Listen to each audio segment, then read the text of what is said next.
歡迎大家收睇小伙子頻道。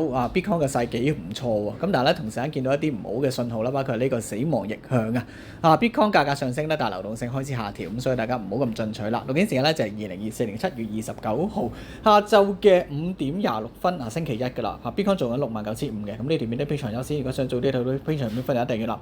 第一件事啦，呢條片都係街上面錄嘅，但係見到一啲嘢想同大家分享咗先，唔好咁進取。原因咧就係因為個流動性咧已經有所下調㗎啦，而最新呢個合理價咧推算翻上一個高度咧，大概呢個位置度。咁唔識點樣睇或者唔知我講緊咩咧，歡迎大家睇個課程或者睇翻之前影片啦。大概呢個位置度啦。咁但係最新合理價6萬6左右。咁但係咧由於咧我之前所講過咧喺嗰個牛市裏面咧流動性跌咧。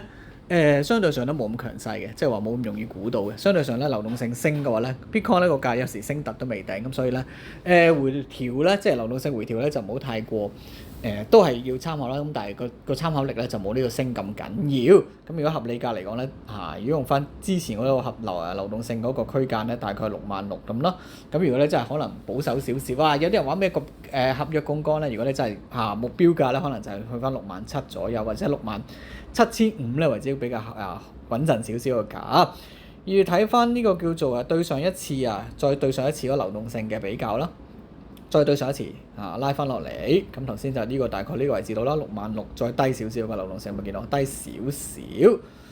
咁但係咧再拉翻上一次咧，大概呢個位置度啦，即係大概喺呢個大急跌之前嘅一個位置，大概呢個位置度咯。咁邊個位都唔重要啦，總之大概都係66000、67000呢啲為之一個最新合理價。咁如果睇翻呢個 RSI 都係唔靚仔嘅，1小時圖下面呢個位置咧都係麻麻地啦，唔係1小時啦、2小時啦、3小時啦，全部都唔係一個進取嘅時間。咁所以觀望為主啦。咁但係喺個牛市裏面咧。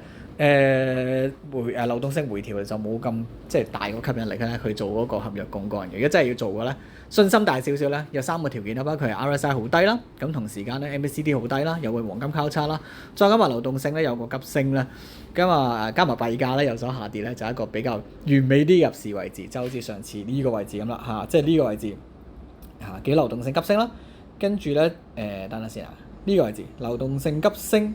再加埋呢個叫做 RSI 咧，有個黃金交叉啦 ，MACD 黃金交叉啦，入市咧就相對上穩陣啲。咁今條片咁多啦，下條片再見。